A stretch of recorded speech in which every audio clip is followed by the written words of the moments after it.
Okay, when 2 doesn't show up for duty, I know something's wrong. He may be a tour guide, but he's my tour guide.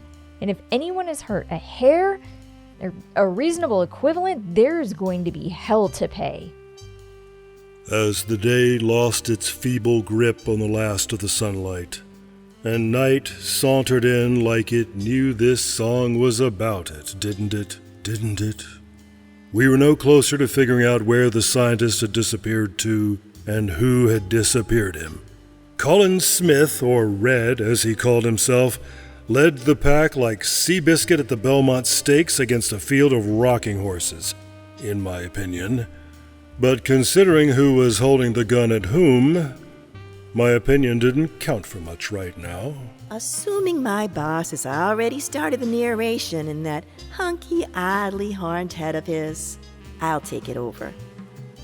I knew the boss was eyeing Red for the big bad, probably in a stupid racehorse metaphor, but a voice in my head kept saying no, not Red. And that voice had the 3 nephews of Sexy going for it, husky, dusky, and musky, with an English accent, just for kicks. I've never worried about the boss losing his perspective before, but suddenly I wasn't sure he was seeing so clearly. Oh, goodness, the party's out here. Detective, Doctor, Donna. Sorry about the mess in your office, Detective. What did you do to my boys? I made them an offer they couldn't refuse.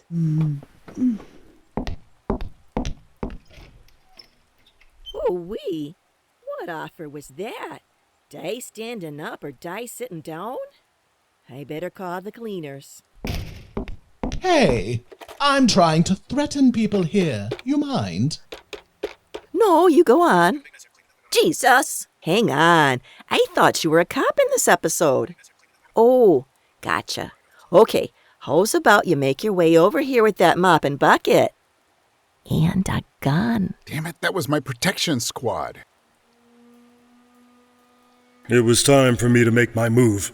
A move Mrs. S had made easier by taking out Red's thugs, but also harder by putting Red on high alert. He had a reputation for having a twitchy trigger finger and a shoot now, questions are for peasants attitude. This was going to take some finesse. Red, I believe they call you. You and I need to have a bit of a natter. Oh, do we? Is no one in this tawdry little drama familiar with badinage? If you want witty repartee, you're barking up the wrong dick there. Story of my life. Ladies, if I may, Red, a man who was very important in this lady's life worked for you.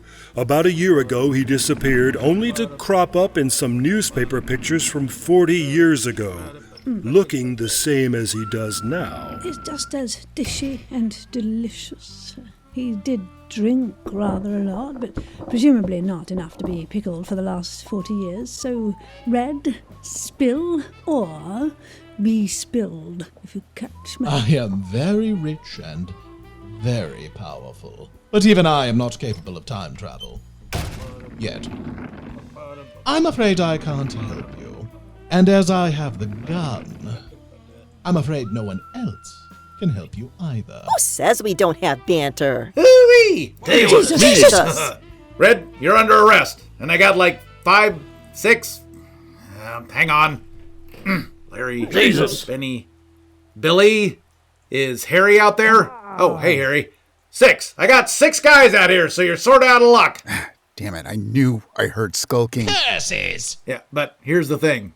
Dr. Von Halfwit didn't travel back in time. He's been held hostage in a shed in Indiana for the last year, doing some weird project for Gated Galaxies Corporation. Those bastards. But what about the newspaper clippings? The work of the baddest newie in town. I'm sorry, the work of the newest baddie in town. Say hello to the forger known as the Zebra. Ha ha, it's all there in black and white. Hey, can you take these handcuffs off? It's really hard to balance with my hooves so close together. Officer, could you possibly call off your crew? Oh, sorry, yeah, they're very affectionate. Also, you're under arrest. Yes! Hurrah, hurrah! Oh, whoa. Damn it, somebody help me up. Oh dear. And the bad news? How do you know there is any? How do I... No wonder your boots are so clean, as this is clearly your first rodeo. That feels unnecessary. Sorry. Boot. Dr. Van Heebie-Jeebies has been shot into space. Like in a spaceship? Or like out of a cannon? Must be a cannon. I mean, we don't have manned spacecraft yet. It's, more complicated than that. He's also about 200 years ahead of us. Hang on! I have nothing to do with gated galaxies or the kidnapping of the German sausage. So why am I under arrest? I think the question is, why are you here holding a gun to folks investigating a crime you claim to have nothing to do with? Red's eyes narrowed, and I knew I was onto something. I think you're onto something. Shoot, did I say that last bit out I loud? beg your pardon? Oh, narrating, huh? Yeah. I tried that in the last noir I did. Someone from the Ron Howard something issued a cease and desist order. Weird, because he isn't even born till 54. If you boys are done comparing notes, we still got a mystery to solve. Yes, I would rather like to know if that dishy hunk of a doctor is still alive. I'm right here. Goodness. How do you and your ego fit under one lab coat? It's not What easy. is under that lab? Never mind. I couldn't help but smile as the lady in black slipped a barb under Dr. Theo's saddle. He might ooze pheromones like Cupid sliding out of some naughty nereid's giant clam before Neptune wakes up, but I was... Judging from my boss's arched eyebrow and slightly simpering expression, I should probably cut in. The boss was definitely getting attached to our client, and that was a problem for a bunch of reasons. Not sure what there is left for us to do. I'm a beat cop in the Bronx. Space is a little out of my jurisdiction. Gated Galaxies isn't. They're headquartered just a few blocks away. Great, into the Viper's Nest. You'll never get past the front desk. Oh, I know how. Send in an undercover temp. No way, Donna, it's too dangerous. What did I say about paternalistic condescension? Sorry. I'll just mosey on over and invite myself in. They must have dozens of temps going in and out every day. They won't notice an extra. Are you quite certain about this, Donna? I mean, paternalism aside, it is dangerous. Oh, it's all right. Consider it practice for when I will have been doing it again before in the future. Golly, time travel wreaks havoc on grammar. As do Americans, but you don't hear me complaining. Hang on. I don't like sending in an amateur without backup. Amateur! Oh dear. Oh, that's funny. Oh gosh. And the backup is these boys. No offense, fellas. Let somebody finally said it out loud. I hardly think one round of boxing lessons qualifies you as... Untwist your Tonka trucks, Jensen. Tell me what I'm looking for. Hey, when we're Tonka... Oh, yeah. Where the hell are you? Plans. Nefarious plans. A Nefarious plans. big manila folder stamped nefarious plans, then. We don't know what you're looking for, Donna. We just have to hope you know it when you see it. Right. Guess I'd better dig out my trouser suit. Hair up in a scarf, shoulder pads set to strong but not burly, hat at a jaunty angle, I headed out for G2HQ. I was in a hurry to get in there and have a look-see, but even in my haste, I noticed that I had a shadow. A willowy black-clad shadow who smelled ever so faintly of Earl Grey tea, air raid smoke, and class privilege. I couldn't worry about her right now, though. Despite my cavalier tone with the boss, getting folks to talk to me was gonna be dangerous. Security and lips would be tight. Oh, hi! I'm Donna. I'm today's replacement for the CEO's personal assistant. Hello, madam. Just as I suspected. The security guard pointed at a bank of elevators and went on gnawing on a bear claw, completely uninterested in me. I knew CEOs like G2s went through assistants like kids through Halloween candy, and I figured there'd be a cavity I could fill, so to speak. Oh, hiya. Hope your resume is updated. I'll just pop in and introduce myself. Madam, you can't go in there. How? Why, for the sake of salt water, what's all this noise about? Who let this woman in here? Oh, your receptionist did. You should probably replace her for being negligent. Fortunately, I just happened to be available. Well. Excuse me, sweetie. Hi. Well, I'll be baked in a half-shell. Oh, sounds like a lovely summer afternoon to me, but not legal for another 80 years. No, your date book says you've got a luncheon date with someone named Christados O'Brien, so you best skedaddle. Just a moment, young woman. I don't work with employees whose names I don't even know. Seriously? Okay, that lady over there. What's her name? Well... Or that fellow with the armful of manila folders. I'll make this one easy for you. If I were to print out his name on a label maker, what letter would I start with? All right, your point is made. No need to drill it in like a sea snail on a mussel. This fellow used a lot of ocean-based metaphors. Plus, he had seahorses on his tie, and his cufflinks were tiny gold anchors. All right, sailor boy. Two can play at that game. Now, who are you, and who sent you? I'm Donna, sent by Gold Lagoon Temps, and here to scrape the barnacles off and get G2 ship shape. Well, I like the cut of your jib, Dropkeel. Donna? Are you sure Dropkeel sounds right? I'm sure. You're going to be late for your lunch, sir. Why, it's only 7 bells, Dropkeel. It's a long drive. Well, I suppose I could skip down to the waterfront briefly. I've been working on this new idea about oceans and the secrets of the universe. Is that right? Well, you go find a conch shell then. I bet it'll tell you everything. Very well. I'll bring you back some, fairy shrimp, shall I? Oh, that sounds delicious. Or beautiful. Whatever. Excellent! Casting off! Shift colors! According to the semaphore flags that accompanied his departure, the Admiral was headed to the nearest ocean access. I figured I had some time before he figured out his lunch date was actually scheduled for tomorrow. A quick glance around me said the coast was clear, and I ducked into his office.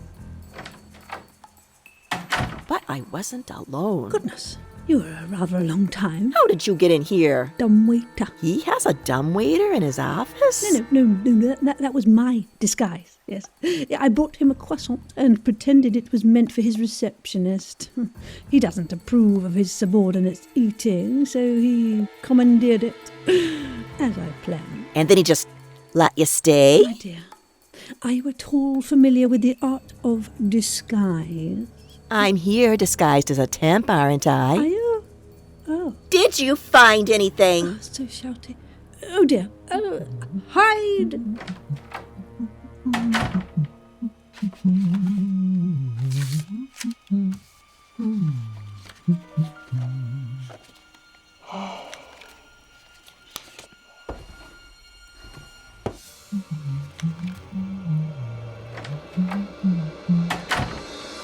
I see you're familiar with the fiddle leaf fig maneuver. Good. I find it works better than the modern bamboo strategy. I got tired of being watered. Yeah, oh, well, the shoes I've ruined with that one, right? Now, let's see what we've got here, shall we? It's a well-known fact that everybody loves a montage. Unfortunately, those are tricky in audio, so let me explain what's happening. They're going through a large stack of manila envelopes, changing positions in their chairs, pacing, drinking bad coffee, adjusting the lights, having aha moments that turn out to be dead ends, and arguing over the best plant to pretend to be when someone enters unexpectedly. Until finally... Aha! Well, you've been putting the naughty into nautical, haven't you? What you got there? Oh, I'm not entirely sure, but it looks... suspicious. Looks suspicious. I think Red might be able to help untangle this. She's abandoned her station. Looks like we'll be keel hauling another receptionist. But who ordered these plants? I asked for kelp, damn it! All right, spy, I know you're there. Come on out. I'm right here. those are, as kids will say, mad skills, miss. Now, suppose you tell me what it is you're after. How about first you tell me how you knew I wasn't a temp? Oh, well, since you'll be dead by the time retreat plays, I suppose there's no harm. It was the shrimp. Shrimp? I offered you fairy shrimp. Any devotee of the wisdom of the ocean knows that fairy shrimp are freshwater beasts. Brine shrimp are imbued with the wonder of salt water. Damn it, I always get caught out by the shrimp. Now, before I have you dragged across the barnacles on the bottom of my ship, why did I catch you rifling through my papers? Because she's not very good at keeping quiet. Ha ha! Naughty Neptune's nethers! Where did you come from? Never mind. I hit you quite hard. How are you still so chatty and conscious? No, I think you'll find that cane is very special. I do hope you haven't destroyed its unique properties. Hand it over. I don't think so. Thank you. Take my hand, Donna, quick, and hold tight to that folder, won't you? What are you doing? Madam, in the name of Poseidon's pretty pink pearls, I demand you hand over that cane. Or not. Ta-ta! Hooray, we've escaped. To his outer office? Yes? Well, it's a start. Come along. Right, running. I'll see you flogged, keel hauled, and then you'll walk the plank only to be retrieved in the nick of time to be dipped in salt water and start all over again. That fella does have some lungs on him. Yeah, well, Gills, is he always this fixated on ocean metaphors? Come on. Back at the Goldilocks Detective Agency. Donna and our client showed up, still in one piece. Each. That is, they weren't, like, fused together or anything. I saw they'd managed to gain a manila folder, a cane, and a crew of thugs hot on their sensible wartime heels. All right, what's going on here? Jesus! Ajax! Run away! One flash of the cop's badge, and suddenly the thugs were just a running club out for an afternoon jog. But you couldn't miss the malice in their leader's eyes. Red had a score to settle, and if Mrs. Sheffield didn't feel the heat, well, she's made of less flammable material than I. Well, Red and his boys are on the run. The chief is telling me to let him go. Let him go? Yeah, even if we could get him on kidnapping and assaulting an officer. Small beans compared to what we have planned. So they're free, for now. We knew where the missing doc had disappeared to, and there was no murder to solve. So we chalked this one up as a victory, though nobody felt much like celebrating. We wandered over to the Three-Headed Hound and knocked back whiskey instead of champagne, but after a couple of glasses, no one was complaining. So, what's your next step? I have ideas. I might see if I can catch a ride to find the good doctor. In space, 200 years in the future, if you give credence to what you're hearing, that is. Yes, well, that means I have time to do a bit of research. I really need a catchphrase here. Never mind. Ta-ta! What the Hades? Yeah, that cane is weird. I reckon we'll be seeing it again. I'm relieved you're back safely, Donna. That was as close as my boss has ever gotten to revealing his feelings for me.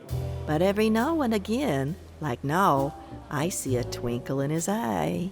He may be one hoof short of a satyr, but if that smile on his face is any indication, we'll be romping through the pastorals before too long. I've spent my long career searching, always searching, for disappeared doctors, philandering spouses, embezzled funds, kidnapped purebreds, smuggled ancient artifacts. But just now, as I gazed into the deep green eyes of my secretary, I wondered if I'd been searching the world over when everything I'd ever wanted was right here under my nose. She leaned forward, meeting my gaze intently. Did you have spinach for lunch? You've got half a salad bar in your front teeth, boss. We have time. Aww. Okay, I gotta make the credits quick. 2 is still missing, and it's not like I can put posters on light poles here. If you see him, shoot me a tweet at Oz9Narrator NextGen on Twitter, will you? You've been listening to Lee Shackleford as Pluto, Bonnie Brantley as Donna, Sarah Golding as Mrs. Sheffield, Tim Sherburn as Colin, David S. Deere as Dr. Theo Bromae, Eric Perry as Joe, Kevin Hall as Greg, with special guest Bob Killian as the Admiral, and I'm Chris Nadolny-Gorley, your narrator. Many thanks to one of our favorite podcasts, Mission Rejected, for loaning us the character of the Admiral. If you haven't already, be sure to add Mission Rejected to your list on your podcatcher of choice. Our music is composed and performed by John Faley. Lucas Elliott creates our artwork. Sarah Golding is our dialogue editor. Shannon Perry is our sound designer. Oz9 is written by Shannon Perry. Oz9 is a proud member of the Fable and Folly Network. Be sure to check out all the great shows at fableandfolly.com. See you next time, Space Monkeys. Keep looking at the stars. And if you spot two floating around up there, point them towards home, will you?